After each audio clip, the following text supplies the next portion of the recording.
आपके अपने YouTube channel work study class दोस्तों आपका स्वागत है। जैसा कि दोस्तों आपको पता है हमारा 19 मार्च को कक्षा 11वीं का हिंदी विषय का वार्षिक परीक्षा का पेपर है। लगातार दोस्तों मैं आपको तैयारी करा रहा हूँ। काव्य बोध व्याकरण के सेक्शन में दोस्तों आपको पता है कि मैंने आपको बताया था इतने टॉपिक आपके आते हुए। ये आपके काव्य बोध की एक वीडियो आ चुकी है जिसमें आपको बताया था कि ये सब आपके टॉपिक आते हुए और ये सब आप टॉपिक तैयार कर लेते तो काव्य कोश से आपके है जितने नंबर का ना सब आपसे बन जाएगा। ओके, और इससे बाहर क्वेश्चन नहीं जाने वाला। क्यों? क्योंकि मैं क्या पूरा टॉपिक का टॉपिक पढ़ा रहा हूँ, बाहर जाने का सवाल ही नहीं होता। ओके, तो मैं आपको इससे पहले काव्य बोध की वीडियो आ चुकी है। ओके, प्लेलिस्ट पर जाकर देख लीजिएगा। अलग अलग से प्लेलिस्ट बना दी है। क्लास 11th हिंदी वार्षिक परीक्षा पौने क्वेश्चन 2024 के नाम से प्लेलिस्ट है। प्लेलिस्ट पर जाके क्रम से वीडियो देखकर आप तैयारी कर सकते हो। तो काव्य बोध वाली वीडियो में मैंने आपको क्या है काव्य के वेद प्रबंध का मुक्ता काव्य यह टॉपिक पढ़ा दिया है, रस का टॉपिक कंप्लीट पढ़ा दिया है।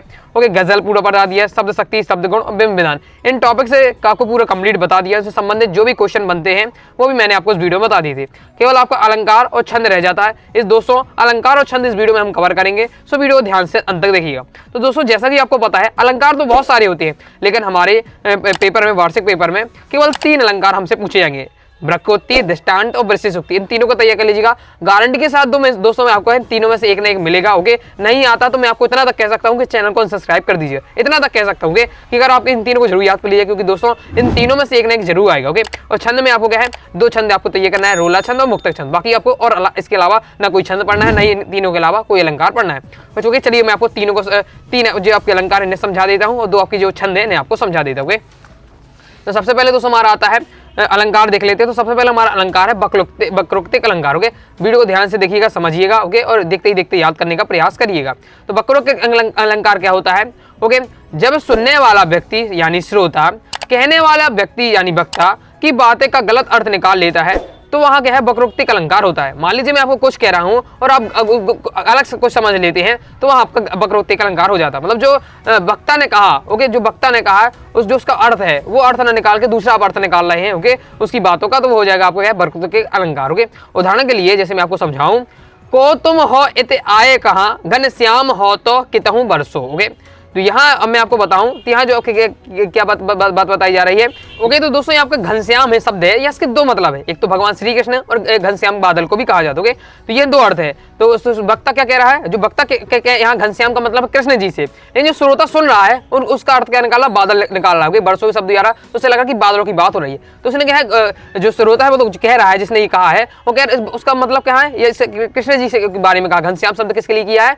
कृष्ण जी का यूज किया, कृष्ण जी के लिए यूज किया गया है। लेकिन जो श्रोता है उसका मतलब इसका अर्थ क्या निकाला है, बादल का अर्थ निकालोगे तो यही आपका वक्रोक्तिक अलंकार हो जाएगा। जो आसान थे मैंने उदाहरण आपका प्रयास किया कि आपको आसान उदाहरण से बता दूं, कंप्लीट हो जाता है। ये आपका हो जाता है वक्रोक्तिक अलंकार और उसका उदाहरण। ओके, कंप्लीट होता है। अगर आपसे पेपर में आ गया 2 नंबर का ओके वक्रोक्तिक अलंकार क्या है उसका उदाहरण लिखिए तो आपको ये बता देना था। ओके, अब आगे देख लेते हैं। तो देखिए आपको क्या है वक्रोक्तिक अलंकार है, तो वक्रोक्तिक अलंकार के अंदर क्या है 2 अलंकार और होते हैं। ओके, उन्हें भी आपको तैयार करके रखना है, क्योंकि आप ब्लूप्रिंट या सिलेबस देखेंगे उसमें लिखा वक्रोक्तिक अलंकार, साथ ही लिखा रहता है प्रकार, उसके प्रकार उदाहरण, ये भी आपको तैयार करना है। तो उसके जो प्रकार है वो भी आपको पढ़ना चाहिए, जिससे आपको क्या इससे संबंधी बन सकता है। तो वक्रोक्तिक अलंकार के 2 भेद होते हैं, 2 प्रकार होते हैं। एक आपका श्लेष वक्रोक्ति, एक आपकी काकू वक्रोक्ति। ओके, तो देख लेते हैं श्लेष वक्रोक्ति क्या है, बिल्कुल आसान है। ओके, समझ लीजिए श्लेष वक्रोक्ति होता है जहां पर एक श्लेष मतलब होता है चिपका से श्लेष अलंकार भी होता है। ओके, उसी से बना है श्लेष वक्रोक्तिक अलंकार। ओके, तो श्लेष वक्रोक्तिक अलंकार में क्या होता है, जहां पर एक के शब्द से अधिक अर्थ होने के कारण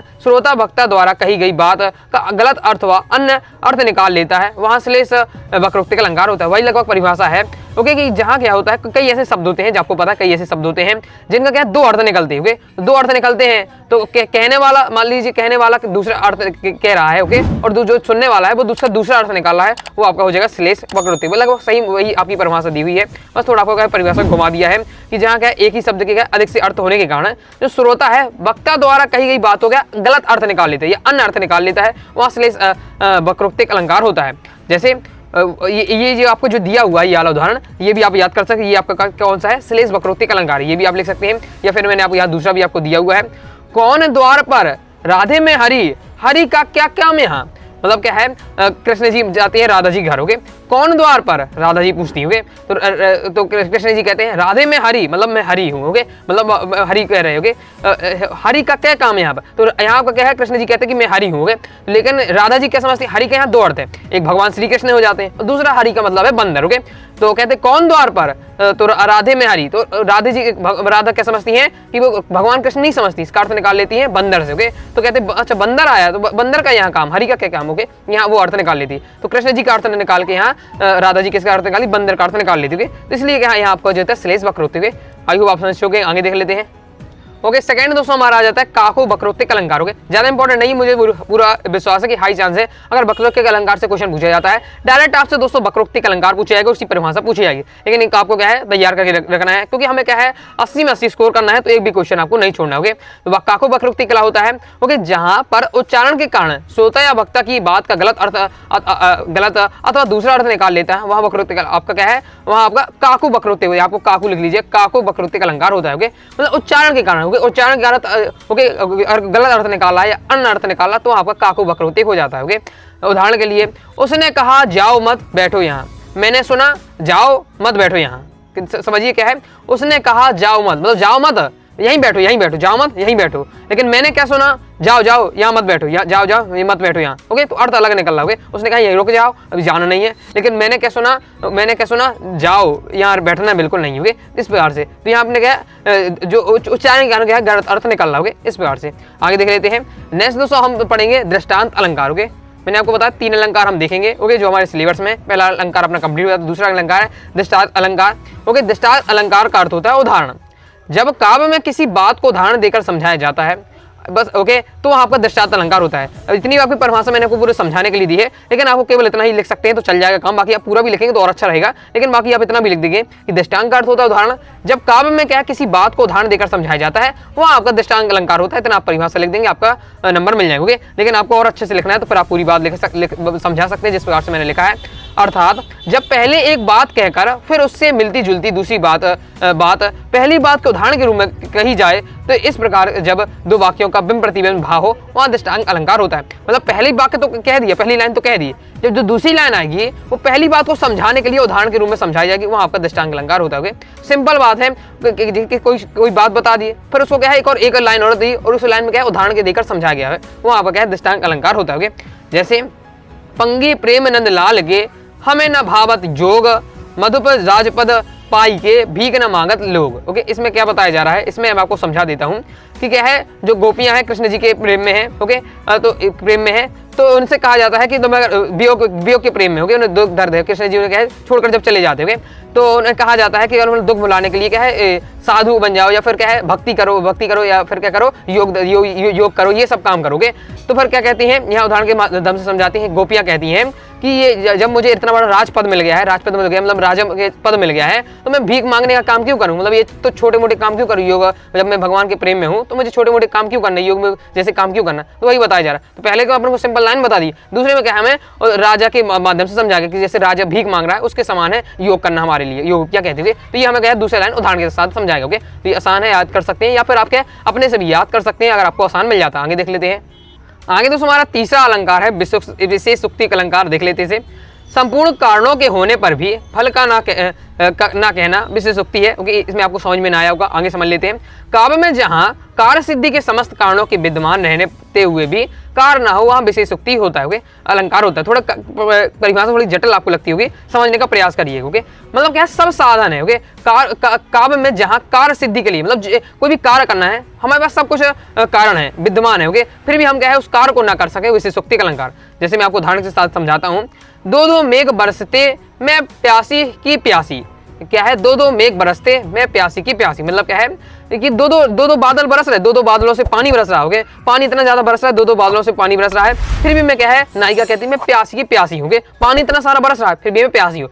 मतलब कोई दिक्कत नहीं है, सब कुछ पानी भी है, फिर भी क्या है नायिका प्यासी है, तो यहाँ आपको क्या है विशेषोक्ति अलंकार होगा। एग्जाम्पल के जैसे मैं आपको अपनी भाषा में समझाऊं तो जैसे मान लीजिए आप बनिए स्वस्थ हैं, ओके, आपको बच्ची तेज भूख लगी है और आपका प्रिय भोजन रखा, मान लीजिए किसी को पनीर और तंदूरी रोटी रखी है, तो किसी को गुलाब जामुन रखे हुए, ओके, तो आपका पसंद का खाना भी रखा हुआ, ओके, या जैसे दाल चावल रखे हुए, तो आपकी पसंद का खाना रखा हुआ, आपका अच्छी भूख भी लगी हुई है, भूख भी अच्छी लगी हुई है, तो बस लेकिन फिर आप सब कुछ रखा हुआ हुआ है, फिर भी आप कहें बना बनाए सब कुछ आपको रखा हुआ है, ओके, फिर भी आप कहें कि मैं भूखा का भूखा हूँ, ओके, तो फिर यहाँ आपका विशेषोक्ति अलंकार होगा कि मतलब सब कुछ है आपके पास, मटेरियल आपका है, पूरा आराम से खा सकते हैं, पेट भर सकते हैं, सब साधन उपलब्ध हैं, फिर भी आप कहें भूखे के भूखे, तो आपका यहाँ हो जाएगा आपका क्या विशेषोक्ति अलंकार। मतलब क्या है आपका काव्य में जहाँ कार्य सिद्धि के कारण समस्त कारण विद्यमान है, कार्य सिद्धि के मतलब कोई कार्य करना है उसके लिए जो हमें कारण चाहिए वो सब हमारे पास है, ओके, मतलब साधन है, सब कुछ है, लेकिन फिर भी हम क्या है उस कार्य को ना कर सकें या ना हो पाए तो वहाँ विशेषोक्ति का अलंकार है। उदाहरण बिल्कुल आसान वाला दिया है, याद कर लीजिएगा। आगे देख लेते हैं दोस्तों, टेलीग्राम चैनल को ज्वाइन किया, ज्वाइन जरूर कर लीजिएगा। ज्वाइन करने के लिए दोस्तों डिस्क्रिप्शन में मैंने टेलीग्राम चैनल की लिंक दे दी है,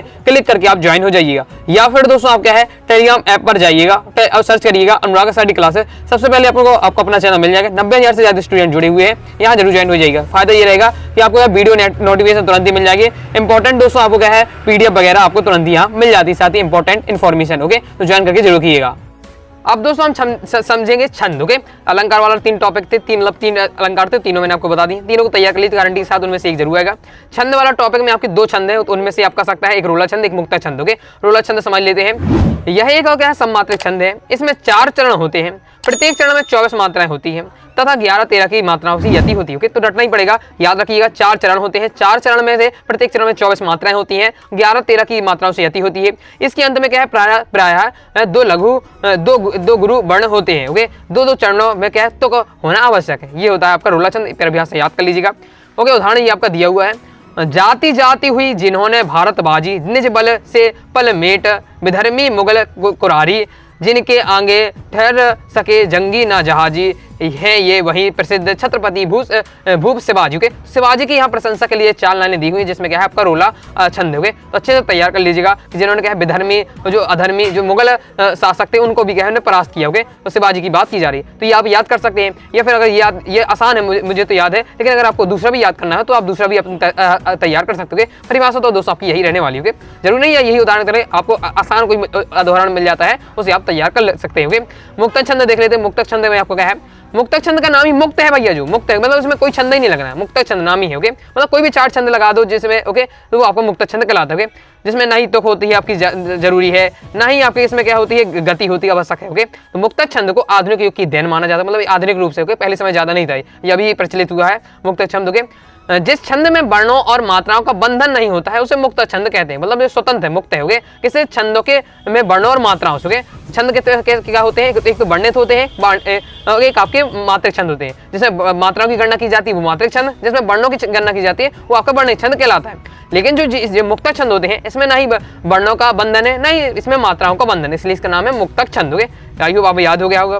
चरणों की अनियमित असमान स्वच्छंद गति तथा भाव के अनुकूल यति विधान ही क्या है मुक्त छंद की विशेषता है, ओके, ये सब विशेषता है, ओके।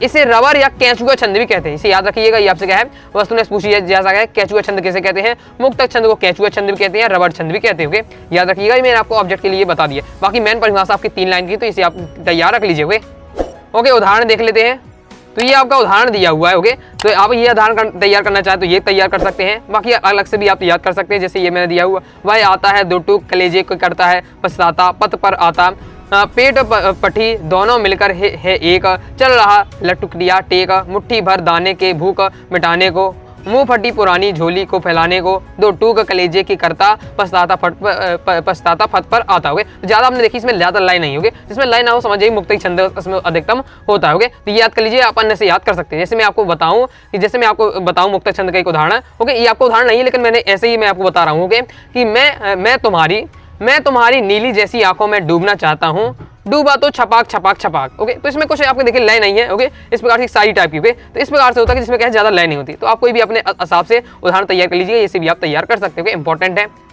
तो आइए दोस्तों आपने समझ लिया होगा अलंकार और छंद, ओके, और इससे पहले काव्य खंड के आपके काव्य बोध के जो भी आपके टॉपिक है वो बता चुका हूँ। साथ ही मैं आपको क्या है हिंदी का एक टॉपिक बेहतरीन तरीके से पढ़ा चुका हूँ। क्रम से दोस्तों वीडियो देखना चाहते हैं अलग से प्लेलिस्ट बना दी है, class 11th Hindi important question 2024 के नाम से है, ओके। तो प्लेलिस्ट पर जाकर क्रम से वीडियो देखकर आप तैयारी कर सकते हैं। ओके, बाकी अभी तक दोस्तों आपने क्या अपने हिंदी के कोर्स को ज्वाइन किया, क्लास 11 के हिंदी के कोर्स को ज्वाइन कर सकते हैं। इस कोर्स में दोस्तों आपको क्या है कंप्लीट हिंदी की तैयारी हो जाएगी आपके, चाहे आपके आरोग्य काव्यखंड गद्यखंड विधान व्यक्ति माध्यम क्वेश्चन आंसर वस्तुनिष्ठ पूरी कंप्लीट व्याकरण हो जाएगी। ओके, पीडीएफ के रूप में मिलेगा, तो आसानी से आप तैयारी कर पाएंगे। कोर्स ज्वाइन करने के लिए 90 39 53 44 79 दी व्हाट्सएप नंबर मैसेज करना है। फीस 249 रुपये, 50% ऑफ चला है, 125 रुपये में आपको कंप्लीट कोर्स दिया जा रहा होगा। तो आई होप दोस्तों आपको वीडियो पसंद आई, वीडियो लाइक करके चलो उसके बाद वीडियो दोस्तों कोई डाउट आता है कमेंट बॉक्स में आप जरूर पूछ लीजिएगा। टेलीग्राम चैनल ज्वाइन कर लीजिएगा, साथ ही इंस्टाग्राम फॉलो कर लीजिएगा। मिलते हैं नेक्स्ट वीडियो में, तब तक के लिए बाय बाय।